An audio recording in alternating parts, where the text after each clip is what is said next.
Thank you so much for the introduction, Joa, and thank you so much for attending today. I'm sure these after-school events are getting more and more difficult as the term sort of draws to a close. So thank you for making the time today, and hopefully it'll be very worth your while.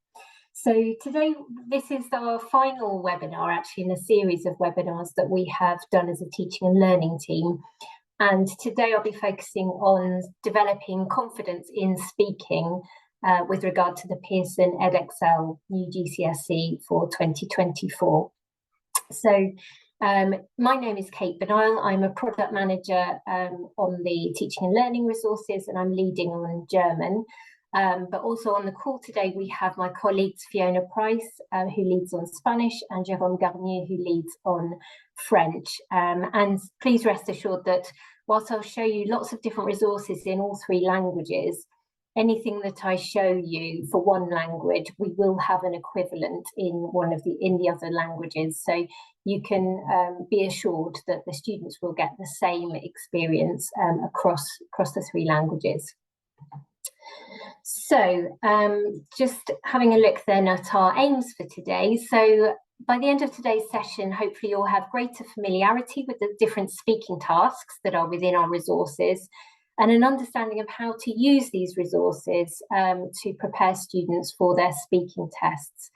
And I also want to just touch on towards the end an insight into the different opportunities for increasing confidence and engagement, just through some fun activities and a range of different speaking activities that we have included in our resources.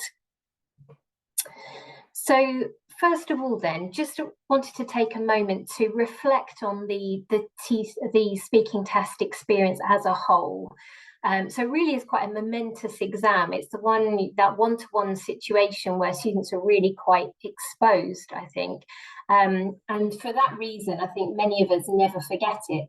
Even adults that you meet kind of as a teacher later in life will often talk about their speaking tests and what they said, and what went well, what didn't, and so on. So it's quite an exam that leaves a mark, I think. And because of this, there's a huge amount of anxiety around it. So students get very, very nervous, don't they, in preparation for their speaking exam. It's visible when they come into the room, some of them shaking, and white at the thought of having to be on the spot for those 10, 12 minutes, whatever it is. And this often comes from, I think, a fear of the unknown and a bit of unpredictability mixed in with that. So what cards are going to come up, what topics are going to come up. It feels less predictable, perhaps, than some of their other exams. And there also feels like there might be a bit of chance in there, a bit of luck. So does one of their cards come up on a topic that they know really, really well? Or, is it the one that they've been dreading? So all of that background means that, it's really quite an intense experience for them.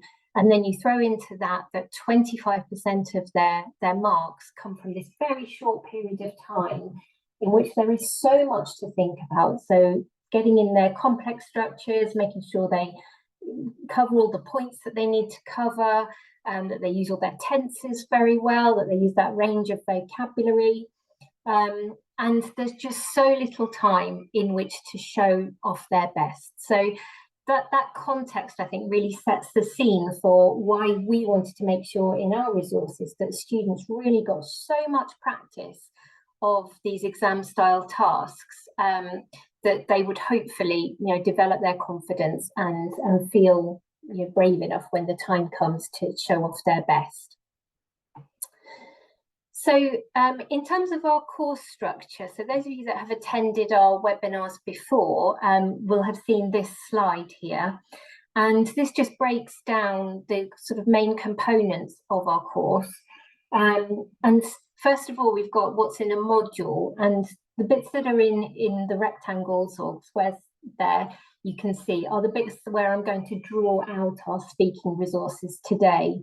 So looking at that core content, first of all, where we have speaking practice within our grammar tasks, and the exams skills practice at the end of every module. We'll also look at how speaking tasks are covered in our revision module. And then new for these courses, if you haven't seen them already, there's a really great section at the back of the books, which is solely devoted to the speaking test. And this really prepares them for what is that speaking test all about? What do they have to do in those tasks, and gives them some tips and some strategies to help them along the way. And then in addition to that, I'll be looking at some of our resources on Active Hub. So some of our skills worksheets, for example, and how our assessments are also built to help students prepare effectively for the exams. So let's look at a core module first of all. So what are the sort of speaking activities that you might find inside a core module? Well, obviously, we've got practice conversations, as you might expect, so very much part and parcel of the normal speaking practice you would find in a module. And then we've got a lot of pronunciation practice, so far more than in our existing courses. There's lots and lots of pronunciation practice, which I will break down and give you examples of later.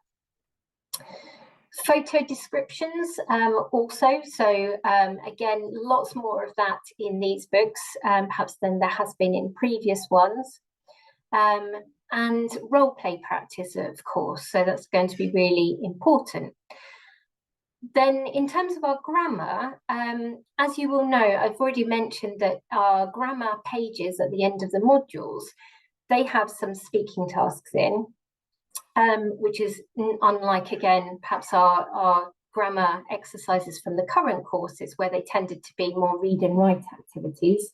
But also you might find speaking activities as part of a core module where they're practicing a specific grammatical structure, so a tense or adjective endings or the comparative, something like that. Towards the end, I'll show you some speaking games that we've integrated into our main modules. And as I said before, we will look at some of our speaking skills worksheets, which really do prepare students very, very thoroughly for these task types. In terms of our exam practice, so where do we see that? As I've mentioned, at the end of every module, we've got our exam spreads. So those of you familiar with our current resources, a very similar style, sort of guided practice through the exam style tasks. And then towards the end of our book, so after module 8, we have a whole module which is all of our revision spreads, so one per module there. And again, within those, you will find practice speaking activities, practicing those exam tasks. And then finally, the assessments. So at the end of every module, there is an assessment which is very, very closely modelled on the real thing. And that speaking test section that I mentioned, so what will we find there that really helps us? Well, there's a double spread on phonics, which obviously helps not just for the dictation task, but also for the read aloud, and we'll look at that later. There's a double spread on the role play, so again, breaking down the task, giving them structures that they might need, as well as a sample role play, and similarly, a photo task spread too. So let's look at these tasks then individually. So firstly, the read aloud. So in our core modules, we will have some speaking activities around key sounds to really get that practice. And you'll see that all of the sounds in the specification are covered throughout our core modules, but also they are revisited and recycled so that students are constantly reminded of those important sounds. There'll be some excerpts of text for them to practice with, some follow-up questions like they will have in the exam, and those speaking confidence worksheets that I mentioned. And in terms of that really specific bespoke phonics practice, you'll find our purple phonics boxes on each page, and you will have practice of specific sounds, and that might be through a list of words, or it could be phrases, there could be tongue twisters, lots of different ways just to get students really concentrating, focusing on those sounds. Coupled with that, there are our phonics PowerPoints, and I'll show you one of those shortly. Really, really thorough, really in-depth practice of sounds, and done in a really engaging and fun way. And then, as I said, the phonics pages at the end of the book. And then finally, in those exam and revision spreads and in our assessments, we'll find these short texts focusing on some key sounds with some follow-up questions. So here's a reminder of what the real thing looks like then. So this is from the Pearson Edexcel SAMs. So we've got the reading aloud tasks here. So you've got a foundation version and a higher version, just to remind us of what that looks like. What are we preparing students to do? And then within our core modules, so here we've got a couple of examples of how we might practice the SSCs, those sound symbol correspondences. So from the Spanish book at the top here, we've got lots of words here, quite a few of which are not on the specification list, and quite purposefully, so that students are concentrating on the key sounds that are being introduced, listening to them, repeating them, trying them out with a partner, and making sure they really perfect those sounds, and that they're concentrating on those sound symbol correspondences whilst they're looking at more unfamiliar vocabulary. And then underneath, as you can see, we've got a tongue twister there, lots of practice, repetition of that OI or OY sound throughout there for students to have a little bit of fun with, to listen to practice it a bit faster and see perhaps if they can get faster than their partner. But we also might have read aloud activities which are sort of integrated into other activities. So here we've got a normal listening activity. It's a comprehension task that follows it normally. But exercise 3, you can see here, is asking students to go back to that reading and to try and read out passages 3 and 4 there, because they have lots of these IG sounds. So you can see there you've got the accompanying phonics box. But then if you look through those texts in 3 and 4 there, you can see all of those sounds. So wenig, regelmäßig, wichtig, schwierig, and so on. So it's full of them. So that's another nice way for us to practice with students. And here we have one of our PowerPoints. So I said these were really thorough, and indeed they are. So if you look at this one, we've got a series of slides here practicing different sounds. So we've got the silent E, we've got silent consonants, then contrasted with exceptions to that. And then we've got a nice noughts and crosses game. And finally, a reading aloud task there at the end for students to practice with. And here is one of our speaking confidence worksheets. So again, really, really structured, thorough practice, highlighting these sounds to students, these spelling patterns that they need to be aware of when they come across them in a reading aloud task. And just going through, you can see that it's very much scaffolded until you get to the point of exercise F, where they have the read aloud task there to actually try, and then they have a bit of a reflection moment afterwards, so thinking about what they did well, what they perhaps need to work on, and so on. And so then we go back into the book, and at this point, if you've done some of those sort of fun, engaging activities, you've done the PowerPoint, you've done the worksheet, so now you come back into the book. And here we have a short paragraph for them to then practice with, again, with the phonics box next to it, just reminding them of what they need to look out for here. But yeah, it'd be hard pushed, I think, to be still pronouncing your silent letters by the time you've gone through all of that. Then at the back of the book, this is the bit where we go into the speaking test revision section. This is the phonics spread here. And what you can see is all of the sounds from the specification listed. And these all have audio tracks with them. So students can listen to the sounds, then they can listen to single words. They've got the page references there, so they can go back and find those sounds and find them in the context they were introduced. And they can also have a go at saying some of the phrases which are on the page too.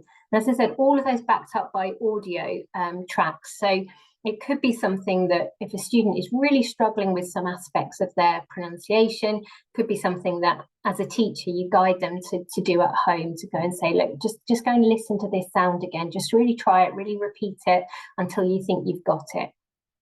So it's really, hopefully, a really useful double page. And then we have our conversation questions, which I'll come back to later because these are sort of dual purpose.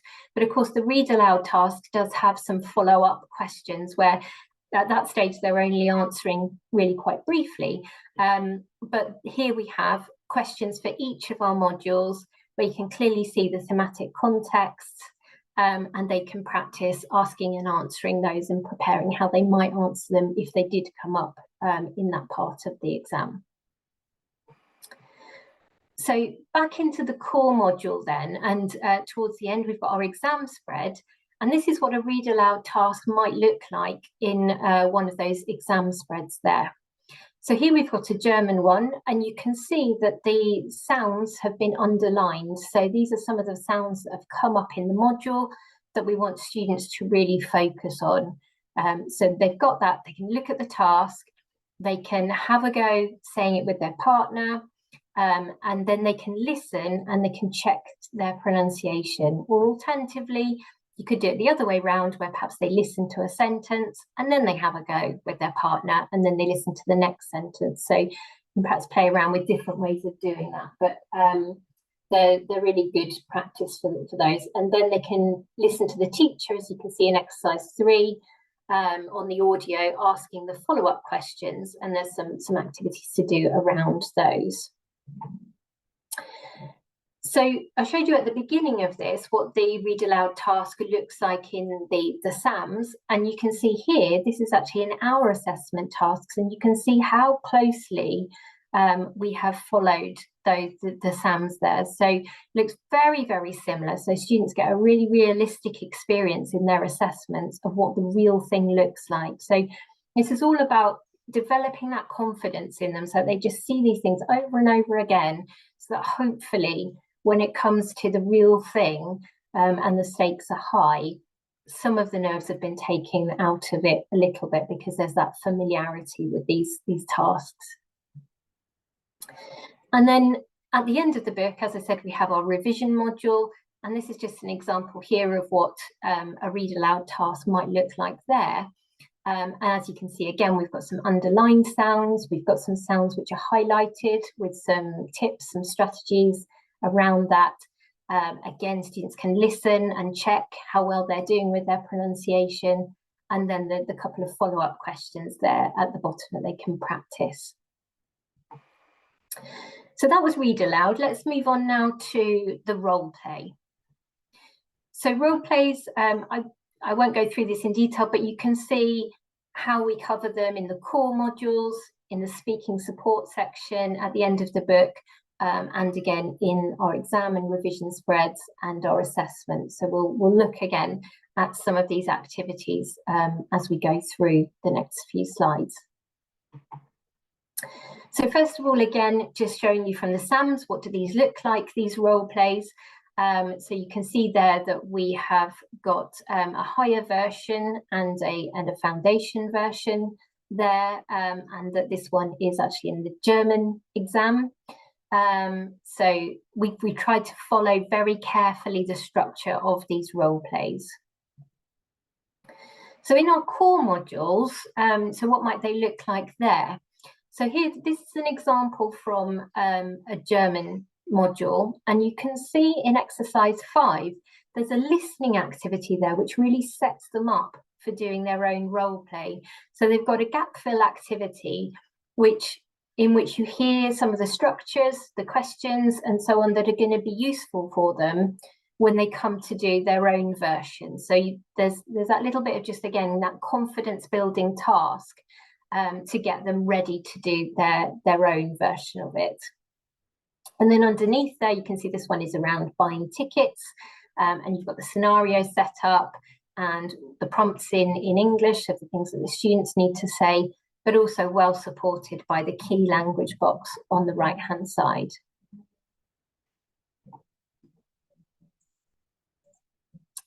And then here we have a speaking confidence worksheet. So similar to the one on the read aloud, this one here is on the role play.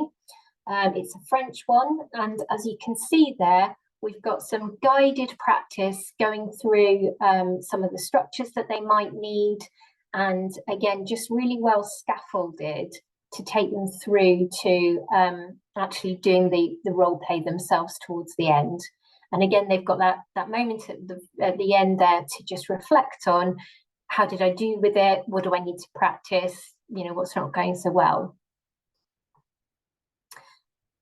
And at the end of our book, so in the speaking test revision section, we have this double spread on the role play. So an introduction to the task. So sometimes it just pulls it together for students to just remind them, what is this about? It gives them the settings in which the role plays can be contextualized, and it also gives them some useful words and phrases, and also some guidance as to what kind of questions they might have to come up with themselves, and just reminding them of question words and formations before going on to a sample role play at the bottom there. So I think this will be really good for students just to look at in those weeks just before they do their real role play, and possibly earlier on in the course when they're doing perhaps one in year 10 or the mocks, just to remind themselves of what is important here and what they need to do in those key structures. Back in the core module again, so here we are with our exam spread. So we've got a role play here set in town, and you can see there again, very closely modelled on the SAMs, and with lots of strategies and tips around it just to guide students as to how they could do this.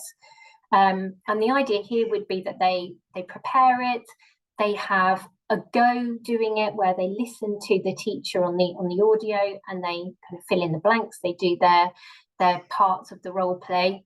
But then they also listen to a sort of model version of that afterwards, and write down what they've heard and what question that person asked and so on. So they get it, they have a go themselves, and they can hear somebody else doing it.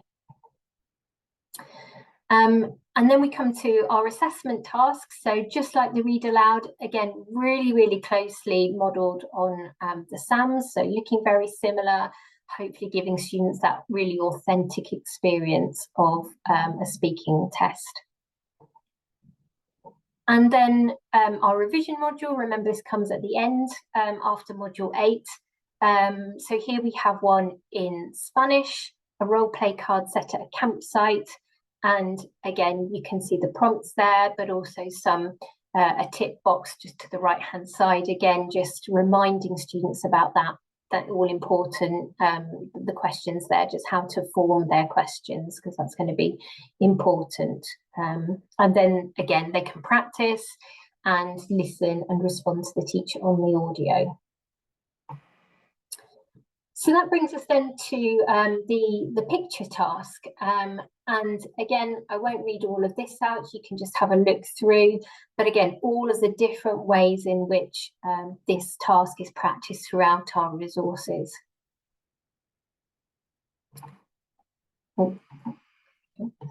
And what does that look like? So here's the exam version of that, so the one that's in the SAMs.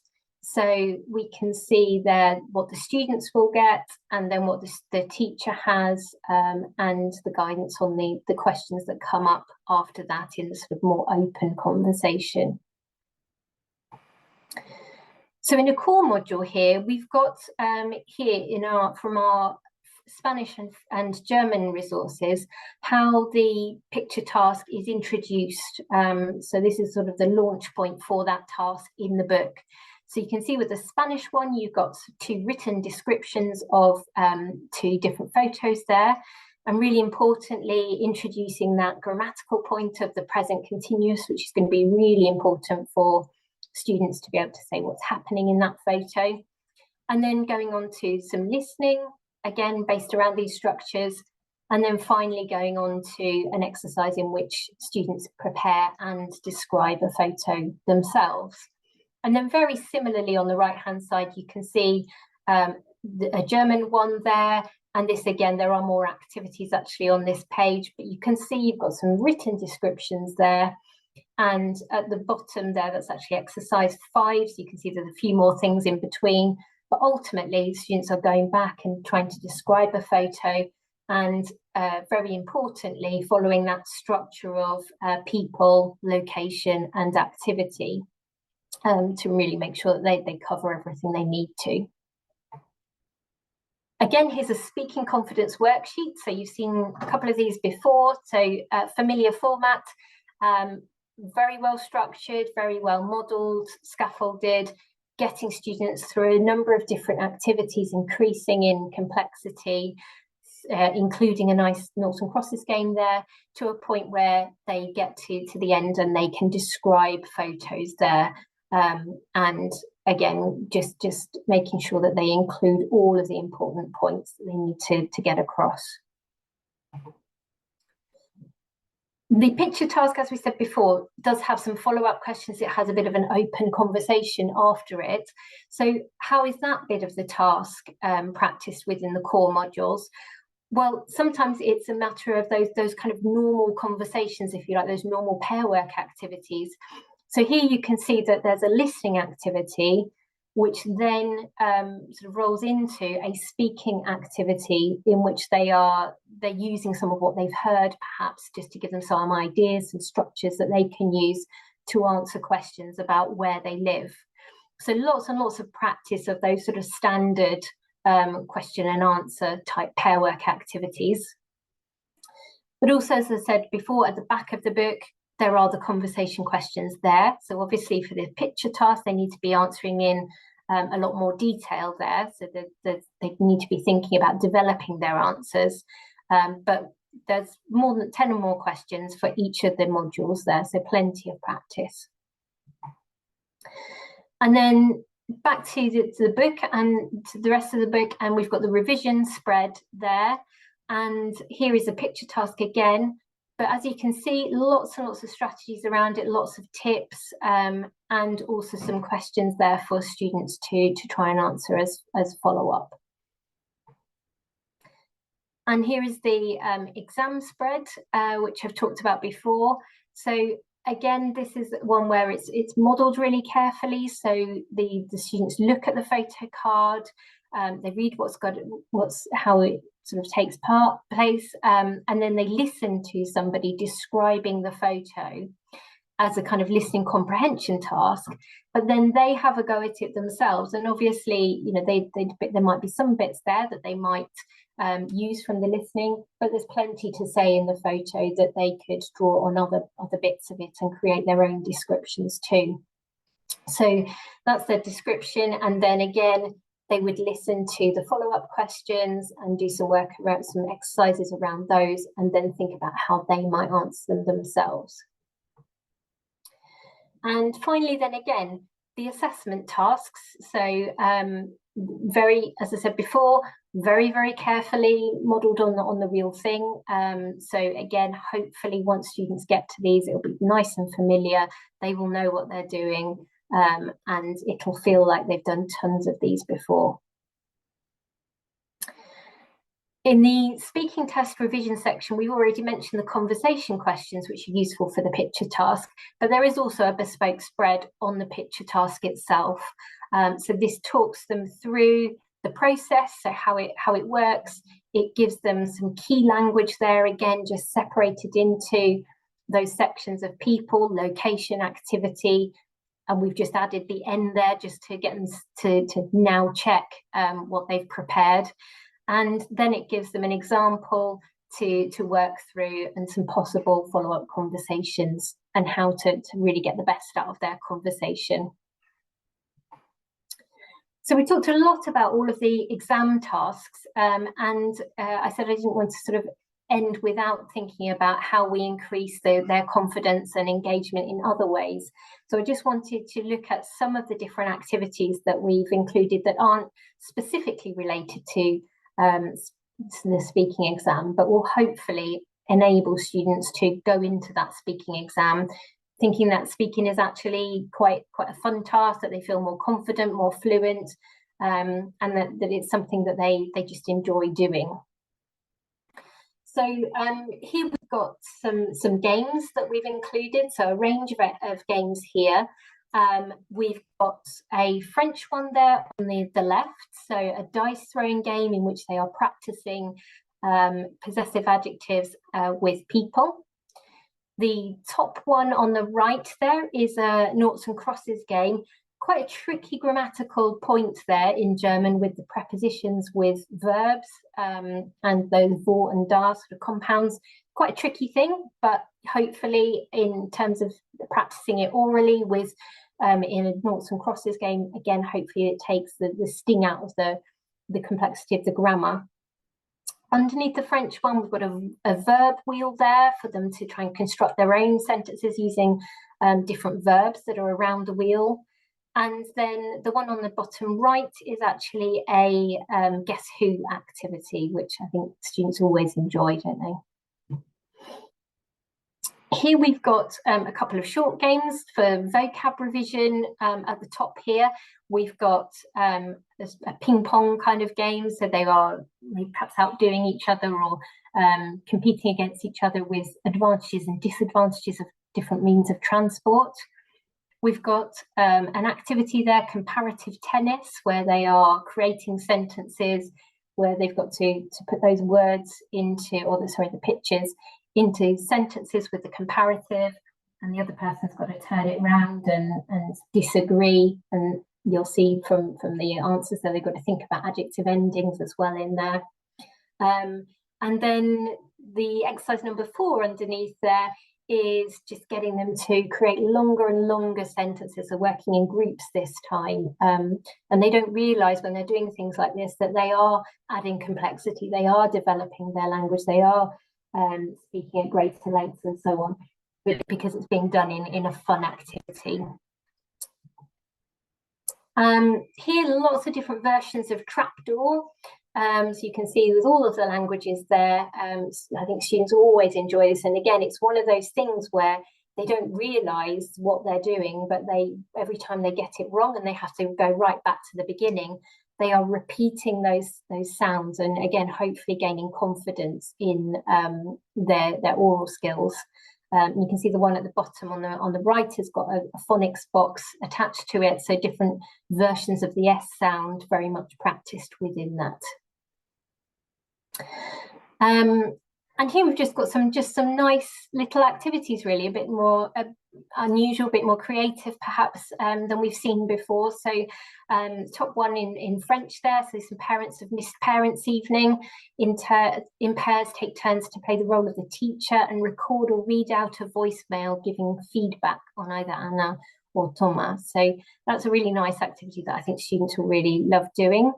And then we've got the Spanish one there, where it's building on a previous exercise, but they are reading out a problem and then giving each other advice, and again practicing the grammatical structures there. And the German one at the bottom is a kind of mastermind activity, so where they write down a sentence in secret and they have to guess each other's sentence, but each time their partner can only tell them how many parts of the sentence they've got right. They can't tell them which part. So again, they're having to go back and repeat the structures and again, hopefully gain familiarity with the language. So these were our aims today. So hopefully you have now got greater familiarity with the different speaking tasks within our resources and how these can be used to help prepare students for their tests. And as I said, we just had a little look at some of the different opportunities for increasing confidence and engagement in different ways throughout our resources. So before we finish today, I did just want to point you in the direction of a couple of QR codes here.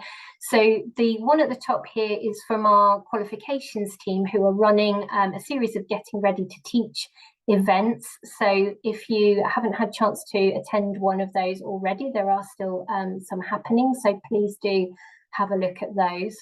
And then at the bottom there, that's the QR code that just takes you to the events that we have run as a product team.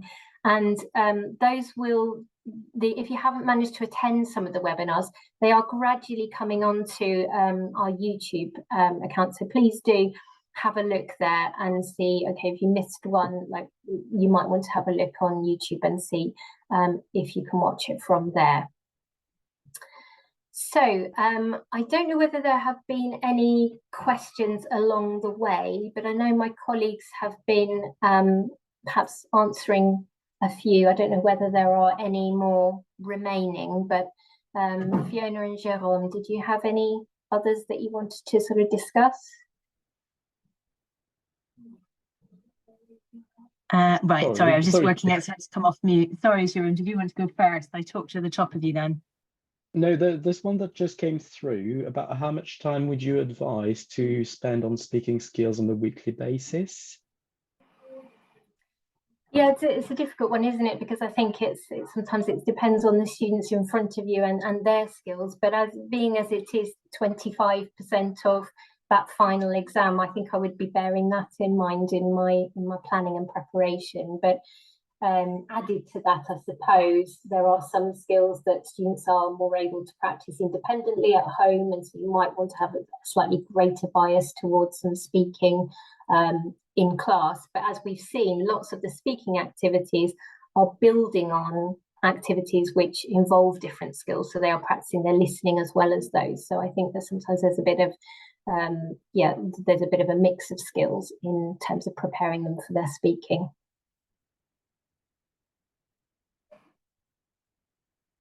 There was a couple that just came in about where the examples were from. Let me just double check. So I think it's fair to say, Kate, isn't it, that the examples that you were showing, they were all from Edexcel Higher and Foundation. Was there a mix of Higher and Foundation in the examples? Yeah, the vast majority are actually from our Higher book, but quite often you'll find a near equivalent in our Foundation book as well. Yeah. So most of them I have taken from the Higher versions. Yeah, that was the main thing, was just where the resources had come from. And someone asked about if the resources you were showing were from Active Hub or from the course book. So I was explaining that they were all examples from the course book, but it will match the corresponding ebook page on Active Hub. But then there's also going to be additional resources that you mentioned as well, like speaking confidence worksheets that you'll find. So in Active Hub, it has a panel now on the left where you'll have all of your linked audio and all of the resources that match a page in the order. And then there's another tab next to it called Other Resources, and the speaking confidence worksheets would be in there alongside the sentence builder grids as well. So you'll find those there. I think Jérôme already answered the one that I think I just missed. I was just concentrating what would come on. That latest one I think we did, didn't we? Which was about how much time to spend on speaking skills. Did we do that one already? I think we did, didn't we? That was the one you just answered, wasn't it? Yeah, and people are asking questions. Sorry, go on. I was just going to say, Fiona, there's a Spanish-specific one there in terms of an SSD. Can you see that one? Oh, I can't see whether that the one. dictation would accept S or Z for a word like zapato in Spanish. That's a really good question. I'm not 100% sure because I'd need to check what it says in the specification, what the quals team are saying on that. But I can certainly find that out for you. I'll send you a message, Brogan, in the chat with my email, and I can pick this up for you and just double check it, because I'm not 100% sure, because it will depend what's in the marking criteria. Or do you have a better answer than that, Jérôme? You might actually know that because you know more about the marking criteria. I'm afraid I don't know, but we've got Kieran on the call from Qualifications. Oh yes, that's a very good point. I don't know if Kieran's able to answer that one. Yeah, so in dictation, would they accept an S or Z for student writing zapato, so Z-A-P-A-T-O? I'm afraid I'll also need to look that one up. I'll just have a look now. Yeah, okay, that's fine. We might be able to get back to you on that one. If not, Brogan, I'm going to send you my email so that we can pick this up with you and get that answered. And then a question's come through from Kate about, will there be a separate assessment pack with the new resources, or is it expected we will use the test at the end of each module in the textbook itself? So we will have the speaking and, well, all of the different skills assessment, as Kate's mentioned, in the exam spreads in the course book and on the ebook. but there will be separate assessment packs as well. So they'll be coming in the order that you need them. So I think that we've got one module available at the moment, and then they'll gradually be added on so that you'll have all of the assessments there during the autumn term, and that will have a full set of resources for all 4 skills in that assessment pack. So I think that's probably answered that one. Asking in a nutshell, what are the main differences between the current and new speaking exams? Right, this is going to test our brains at this point in the evening and our knowledge. I mean, main. I'll pick up a few, and then I'm sure Siobhan and Kate can pick in with pick up the ones I've forgotten. I mean, you've obviously got the reading aloud, which is new, but you know that's quite relatively straightforward to prepare students for that with our resources, and they have follow-up questions. You've still got your photo card. You're still going to have general conversation. There are some follow-up questions to the photo card, but that's fairly similar to what we had before. Rubrics in English is a difference, so you're not going to have those role plays with the prompts in the target language. Those are the main ones that occur to me. What have I forgotten, Siobhan and Kate? I'm sure I've forgotten something. I can't think of anything. I would say the main difference is probably the read aloud task is just completely new, isn't it? But I think also perhaps the approach is just incredibly student friendly this time. So not that it wasn't before, but I think there's been a real effort to just make sure that the students know exactly what they're doing, that it's very predictable in its format, and that it is a less scary experience for them than it perhaps has been in the past. I just had one that I might want to check just with Kieran. There's a question about, are the questions in the textbook only a guide for follow-up questions? Is there a list anywhere, please? Yeah, so they are a guide. I mean, it's a bit like the conversation questions where we do have suggested ones in the back of the book, but they're not an exhaustive list. You could use other questions. I don't know, Kieran, if you know the answer to that, if there's any further information. There is no kind of exhaustive list, no. Yeah. So it's a case of looking at the SAMs and seeing in each worked through example the type of follow-up questions that are coming up. And we've got plenty of examples of them in exam spreads in our books for foundation higher at the right level that are based on the SAMs as an example. And I think you'll get the idea of them. They're not designed to trick students. They are very logical. The follow-up questions do follow on logically from the read aloud and then from the picture description and then into the conversation questions. So I think if you look at the examples we've got in the book and you look at the SAMs, you'll have a really good idea of what students can expect. And they're the type of questions that we practice extensively, as Kate said, within speaking activities anyway.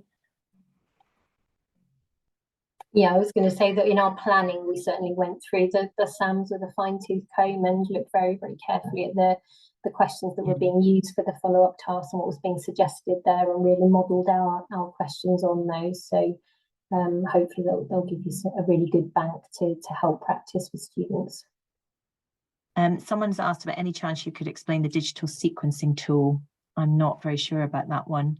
I don't know if that's a quals question. I'm not quite sure about that one. It will be, won't it? Yes. Yeah, that one will be a quals one. Unfortunately, I'm not the expert in speaking, so I'm not going to be able to explain that. But I think that's one we can pick up and provide an answer for after the event. Yeah. Okay. Yeah, I'm just going to make a note of. Yeah, I'll try and remember to send some messages to people so we've got Elka, and I'll do the Spanish one as well before we finish. I'll send a message with an email contact. We've had a question. We start teaching in August. When will foundation be available, please? So that the foundation books are nearly ready. We're getting ready to get those sent off for printing. The issue is that obviously schools are not open in August, so they have to wait until they can deliver them when schools are up and running. So I would say to look at the sample resources that are on both Active Hub and on our website and the scheme of work, which will allow you to help start with your planning. And then the books will be available and the audio for those modules in the release plan for Active Hub, so that you've got them for first teaching. But they're not available at the moment, but they're nearly ready and they will be getting published in August. Someone's made the point there are some good resources for teachers on the Pearson website, including a speaking guide. Thank you very much. That's very helpful. Someone's asking about the marking of the reading aloud task and how fair it will be between the languages, given the combination of letters and silent endings in French So again, I think that's probably one that will be within the SAMS guidance and the marking criteria. I would look there and then contact us if you're not finding the information that you need there. But Edexcel is the main thing is that it's student friendly, and it shouldn't penalise students and catch them out. And the marking criteria will be as fair as it can be to give the students the best chance. Someone's asking about getting books in August. Unfortunately, I can't deal with this. Is a warehousing issue really, and an issue to do with the production teams. So I'm afraid I can't answer that. I think we are not able to make any promises about getting books to schools when they're shut over the holidays, but they will be arriving in August in time for first teaching.